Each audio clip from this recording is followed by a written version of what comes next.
torque on a current loop.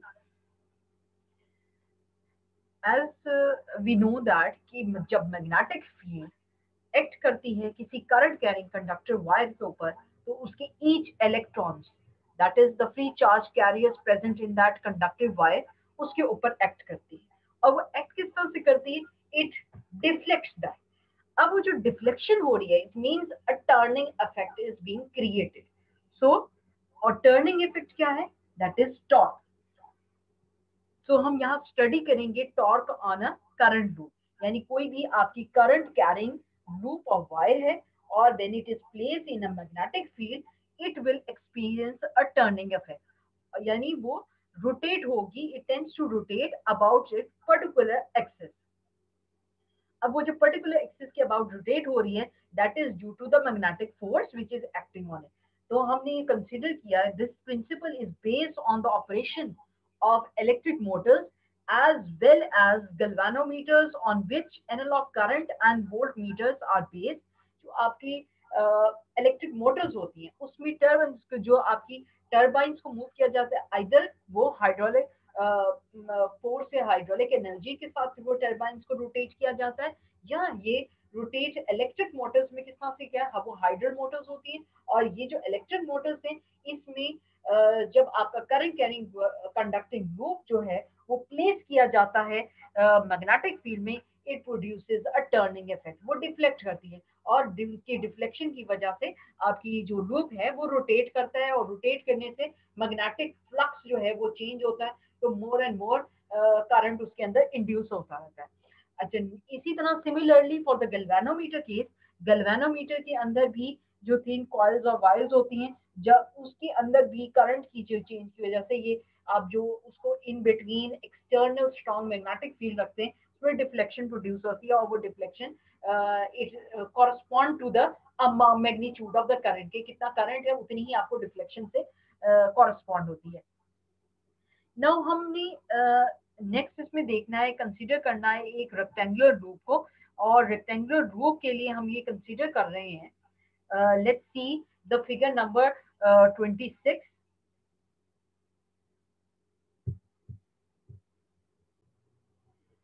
Here you can see the figure 21, a rectangular loop of wire। ये आपके सामने एक rectangular loop of wire है, और एक uniform magnetic field having a strength of B, B उसकी strength है, उस पे ये प्रेजेंट है। ठीक है, इसमें शो हो रहा है कि आपकी ये बी स्ट्रेंथ है, उसके अंदर ये प्रेजेंट है। और हम इसमें ये देख सकते हैं कि आपकी यूनिफॉर्म उसमें लाइंस जो हैं सेम स्पेस है, और उसके अबाउट ये कोई कंडक्टिंग लूप है। अच्छा, फॉर द सिंपलिसिटी हम ये कंसिडर करते हैं कि ये जो wires that bring current to and from the loop are twisted together so that there is no net magnetic force on them। We also assume that loop is suspended in such a way that it is free to rotate about any axis। हम ये consider करते हैं कि ये जो आपका loop है, इस it is free, it can freely rotate about in any axis, यानी वो इस तरह से आपका रोटेट कर सकता है, या आइदर क्लॉकवाइज या एंटी क्लॉकवाइज ये रोटेट कर सकता है। और दूसरा कंसीडर कर रहे हैं फॉर द सिंपलिसिटी कि ये जो वायर्स हैं, लूप ऑफ वायर्स, इसके ऊपर ये टू एंड फ्लो जो करके करंट को मूव करवा रही हैं। अब इसमें से ये जो करंट मूव करवा रही है, इसका इस तरह से ट्विस्ट की गई है कि इनके ऊपर कोई नेट मैग्नेटिक फोर्स अप्लाई नहीं हो रही है। ठीक है, अब uniform magnetic field is in the direction of Y, यहाँ पे हमने कंसीडर किया ये वाई डायरेक्शन में हम कंसीडर कर रहे हैं कि मैग्नेटिक फील्ड की डायरेक्शन है कोऑर्डिनेट सिस्टम के लिहाज से, and the loop is oriented so that Z axis lies in its plane. और इसका जो जेड एक्सिस है, अब इसमें ये कंसीडर करते हैं कि जेड एक्सिस, ये जो आपका जेड एक्सिस है, यहाँ से आपको क्लियर हो रहा है कि जेड एक्सिस जो है वो लाई कर रहा है in its plane. Loop is oriented so that Z axis lies in the plane, यानी जेड एक्सिस के अबाउट जो है ये आपका लूप लाई कर रहा है, और ये उसके अबाउट रोटेट कर सकता है। ठीक है, अब इसके अंदर आप जो ओरिएंटेशन में साइड्स देखें, 1 2 3 4 4 साइड्स है इसके अंदर लूप्स की। ठीक है, अब ये जो लूप्स की साइड्स हैं, इसमें side 1 and 3 of the loop, 1 and 3 of the loop are perpendicular to the magnetic field। ये जो बी मैग्नेटिक फील्ड है इसकी परपेंडिकुलर है। अच्छा, जबकि आपकी जो साइड 2 and 4 है, 2 and 4 किस पे लाई कर रही, 2 और 4 की direction it is was normal to the field, यानी ये जो है parallel to the magnetic force lie कर रही है। अब जैसे कि आपको पता है रिलेशन में कि segment of length and the magnetic force का क्रॉस प्रोडक्ट है। अगर दोनों पैरेलल होंगी, सेगमेंट ऑफ लेंथ और मैग्नेटिक फोर्स, तो उसके ऊपर कोई मैग्नेटिक फोर्स अप्लाई नहीं होगी। तो सेकंड और फोर्थ सेगमेंट ऑफ लेंथ, यानी जो सेकंड की साइड है, side number 2 and side number 4, उनके ऊपर कोई मैग्नेटिक फोर्स अप्लाई नहीं होगी क्योंकि they are lying parallel to the magnetic field. अच्छा, सिमिलरली हम ये कंसीडर कर रहे हैं कि ये जो आपका लूप है, the plane of the loop is indicated by the unit N. N इसका जो वेक्टर है, कंसीडर करते हैं कि प्लेन जो है, ये जो उसका क्रॉस सेक्शन एरिया है, ये पूरा जो एरिया है दैट इज, हम इसमें ये जो का एरिया है, इसके ऊपर का जो प्लेन है, ये हम इस नॉर्मल से डिनोट कर रहे हैं, दैट इज एन। ठीक है, अब इसकी direction and direction that is perpendicular to the plane, the direction of N is determined by using the right hand rule. अब राइट हैंड फील्ड के साथ आप किस तरह से, राइट हैंड रूल के साथ किस तरह से डिटरमिन कर सकते हैं कि आपकी जो फिंगर्स हैं, fingers of the right hand indicates in the direction of the current, यानी करंट की डायरेक्शन में आप अपनी फिंगर्स को रखिए और हम जो है it will direct in the direction of the N, N unit vector की डायरेक्शन में होगा, और जो N makes N angle with B, और हम ये देख रहे हैं कि एन एक एंगल बनाएगा। अगर आप ये कंसीडर कर रही हैं, यहाँ पे देखिए, अगर आपने ये अपनी फिंगर्स को इस डायरेक्शन में रखा है तो थंब आपका इस डायरेक्शन में पॉइंट कर रहा है, तो ये आपकी मैग्नेटिक फील्ड और एन के दरमियान जो एंगल बन रहा है that is denoted by theta. Theta इसके दरमियान एंगल लाई कर रहा है। नाउ द नेट फोर्स अब हमने इधर डिटरमिन करनी है। फॉर दैट केस ये तो उसकी पूरी कंस्ट्रक्शन हमने देख ली। अब इस कंस्ट्रक्शन देखने के बाद हम ये देखेंगे कि net force on the loop कितनी है। इसको देखने के लिए the net force on the loop can be determined by using the equation। ये वाली आप जो इक्वेशन हमने प्रीवियस उसमें पढ़ी थी, that is the magnetic force applied on a current carrying segment of wire, उसके ऊपर ये जो आपकी नेट मैग्नेटिक फोर्स थी। अब इसमें 4 साइड्स हैं।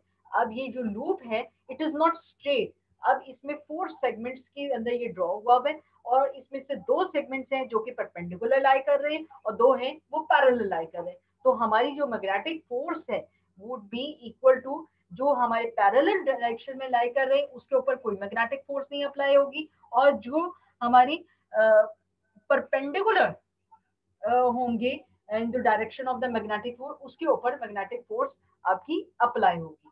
अब ये मैग्नेटिक फोर्स को आपने मेजर करना है।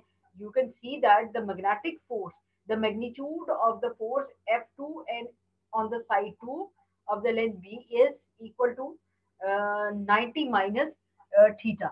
90 minus theta हमने कंसीडर किया है कि अब ईच सेगमेंट ऑफ वाई पे जब हम फोर्स कैलकुलेट कर रहे हैं तो हम सबसे पहले फोर्सेस देखते हैं F2 और F4 पे। प्रीवियसली हम ये हमेशा पढ़ते आए हैं कि जो पैरेलल होता था हम उसको वैसे ही कैंसल आउट कर देते, लेकिन each segment of length is contributing, और ईच सेगमेंट ऑफ लेंथ के ऊपर मैग्नेटिक फोर्स अप्लाई हो रही है, क्योंकि मैग्नेटिक फोर्स अप्लाई किसके ऊपर होती है, उन इलेक्ट्रॉन्स, इन चार्जेस के ऊपर इलेक्ट्रिक अप्लाई होती है। तो चाहे साइड 1 हो या 2 हो या 3 हो या 4 हो, इन सब के अंदर इलेक्ट्रॉन्स है और ईच इलेक्ट्रॉन के ऊपर मैग्नेटिक फोर्स अप्लाई हो रही है, but the direction is different. अब इसमें हम कंसीडर कर रहे हैं फॉर द रिलेशन हम फोर्स ऑन ईच सेगमेंट, हमें रिक्वायर्ड क्या है कि segment should be perpendicular to the direction of magnetic field. B जो है मैग्नेटिक फील्ड की डायरेक्शन में के परपेंडिकुलर होना चाहिए, एंड परपेंडिकुलर होना चाहिए to the direction of the current. So सबसे पहले हम कंसीडर करते हैं फोर्स F2 कि साइड F2 पे जिसकी लेंथ हमने कंसीडर की, खुद से आप कंसीडर करते हैं कि ये आप देख रहे हैं कि ऐसे उसकी लेंथ F2 की लेंथ जो है वो कंसीडर की है, it is equal to small B, एंड ये जो आपका सेगमेंट F2 सेगमेंट है और 4 सेगमेंट है, इन दोनों की लेंथ बी के इक्वल है, जबकि सेगमेंट 1 और 3 इनकी length it is equal to a, small a. अब इसको ही यूटिलाइज करेंगे।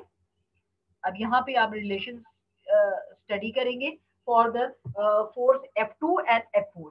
अब इस F2 पे फोर्स जो अप्लाई हो रही है, आई द करंट सेगमेंट का लेंथ कितना है, magnitude it is equal to small B, और ये बी के साथ क्रॉस प्रोडक्ट आ रहा है, क्रॉस बी के साथ आता है, तो बी को हमने रिप्लेस कर दिया with sine 90 degree minus theta, यानी जो पहले किसके ऊपर लाई कर रहा था उसका सेगमेंट इट इज 90 डिग्री से कितना माइनस होकर थीटा।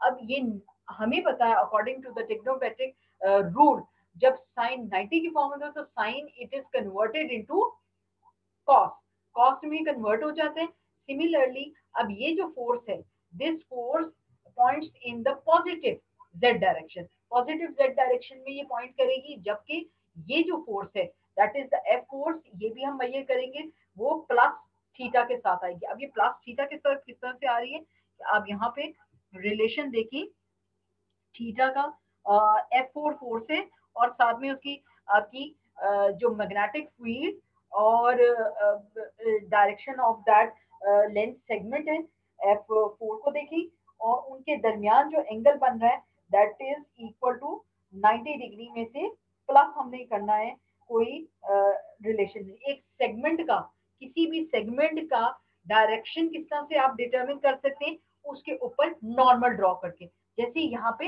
एक्स डायरेक्शन में नॉर्मल ड्रॉ किया हुआ है, इस डायरेक्शन से सेगमेंट ऑफ लेंथ का आपके डायरेक्शन को डिटरमिन किया जा सकता है। ठीक है, अब इसी को यूटिलाइज करते हुए जो फोर्स F4 है उसका हमने रिलेशन लिख दिया। F4 का रिलेशन 90 डिग्री प्लस थीटा की फॉर्म में हो गया, और 90 डिग्री बस थीटा की फॉर्म में हमने इसको सॉल्व किया according to the trigonometric ratio. अगर हम ये कंसीडर करते हैं कि जो थीटा है its value is equal to, इसकी वैल्यू हमने अगर डिटरमिन करनी तो आप ये देख सकते हैं साइन 90 माइनस थीटा को सॉल्व किया तो कॉस माइनस है, इस तरह से आप ये इसको सॉर्ट आउट करोगे तो आपका ये जो है sine it is converted into theta, ये मैंने ये सॉल्व करके आपको सामने शो हो रहा है कि किस तरह से sine 90 minus theta it is converted into cos theta, and sine 90 plus theta it is also converted into cos theta. अच्छा, अब ये रिलेशन हमने इसको रिड्यूस करके फोर्सेस आपकी आ गई F2 and F4। F4 will direct in the opposite direction, opposite यानी F2 अगर पॉजिटिव z डायरेक्शन में है तो F4 will point in negative f direction. अब ये आप फिगर से भी देख सकते हैं कि इसमें जो F2 है, F2 की डायरेक्शन इसमें नजर आ रहा है कि F2 की डायरेक्शन ये ऊपर की तरफ जा रही है, जबकि F4 की डायरेक्शन यहाँ नीचे की तरफ जा रही है। दोनों equal in magnitude but opposite in direction, एक दूसरे के इफेक्ट को कैंसिल आउट कर देंगी, तो हम ये कहेंगे these forces are equal and opposite and so contribute nothing to the net force on the loop। जब भी इस डायरेक्शन में टर्निंग इफेक्ट नहीं प्रोड्यूस हो रहा, ऊपर नीचे की तरफ टर्निंग इफेक्ट नहीं प्रोड्यूस हो रहा, टर्निंग इफेक्ट प्रोड्यूस किसी वजह से हो रहा है, I1 for the side 1 segment 1 and the segment 3, यानी उनके ऊपर फोर्सेस जो अप्लाई हो रही हैं वो forces equal and opposite and parallel and anti parallel है, तो वो रोटेट कर रही हैं। अब इसको डिटरमिन करने के लिए बाय सिमिलर आपने मेथड इसको डिटरमिन किया कि net torque on this segment of y it is due to the forces F1 and F3 जो कि मैग्नीट्यूड में सेम है बट एंटी पैरेलल है, एक पैरेलल टू एक्स एक्सिस है, दूसरा एंटी पैरेलल टू एक्सिस। सो ये जो आपकी नेट फोर्सेस ऑफ ग्रुप के अंदर, तो ऑल सम ऑफ, हम कंसीडर करते हैं कि वैसे अगर हम कंसीडर करें कि ये कंट्रीब्यूट करेंगे net force on the loop के ऊपर, कोई फोर्स नहीं प्रोड्यूस होगी। ऑल फोर फोर्सेस जो हमारे पास अवेलेबल हैं, F1 F2 and F3, they will not contribute anything to the resultant force or the net force on the loop. So the sum of all the forces are equal to zero, क्योंकि F2 और F4 equal in magnitude and opposite in direction, दोनों एक दूसरे के effect को cancel out कर देते हैं। F1 and F3 equal in magnitude and opposite in direction, दोनों के इफेक्ट को कैंसिल आउट कर रहे थे। लेकिन हम ये कहेंगे कि torque due to the forces F1 and F3 do not cancel. अब ये दोनों कैंसिल नहीं करेंगी, क्योंकि because they do not have the same line of action, same line of action नहीं है। these two forces tend to rotate the loop about an axis parallel to z axis। अगर same line of action होता, same इनका direction होती, तो ये rotate ना कर पाते। ठीक है, इसकी direction of action, line of action जो है, दैट इज कंसीडर कर रहे हैं कि लाइन ऑफ एक्शन इसमें is aligned, it tends to align, rotate कराएगी about an axis parallel to the z axis. Axis parallel to the z axis जब rotate करेगी, the direction of rotation tends to bring n into alignment with b। n जो है आपका that is the segment का जो हमने vector consider किया था n, दैट वाज, हमने direction of n bye using the right hand rule निकाला था। और n जो हम कंसीडर कर रहे थे, it was perpendicular to the plane, हम the plane of the loop जो है। अब ये जो line of action of the force है, इसमें ये परपेंडिकुलर लाइन ऑफ, इसका सेम लाइन ऑफ एक्शन नहीं है, सेम लाइन ऑफ फोर्स का एक्शन नहीं है। जैसे टॉर्क में होता है ना मोमेंट आर्म, उस सेम लाइन ऑफ एक्शन नहीं है, इसलिए इन दोनों का टॉर्क जो है वो एक दूसरे को कैंसिल आउट नहीं है। So the direction of rotation tends to bring n into alignment with b, यानी जब वो रोटेट करेगा तो n को अलाइन कर देगा कि टुवर्ड्स द b, यानी ये जो एंगल है आपका, ये कंसीडर जो आपका n है, जब ये रोटेट करेगा तो हम कंसीडर करेंगे कि ये जो n है ये मूव करके इस तरफ से आ जाएगा आपकी aligned with the magnetic force. और इस सिचुएशन को जो आप ये फिगर 26 में देख, the loop will rotate in clockwise direction as viewed from the positive z axis, thereby reducing the angle theta।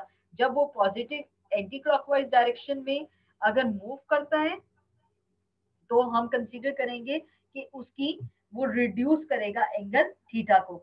If the loop current, अब क्योंकि करंट की डायरेक्शन से डिटरमिन करना है ना, करंट की डायरेक्शन से, अब ये वाली फोर्स जब इसको रोटेट कराएगी तो ये आपकी डायरेक्शन इस तरह से होगी, इस तरह से वो रोटेट करेगा।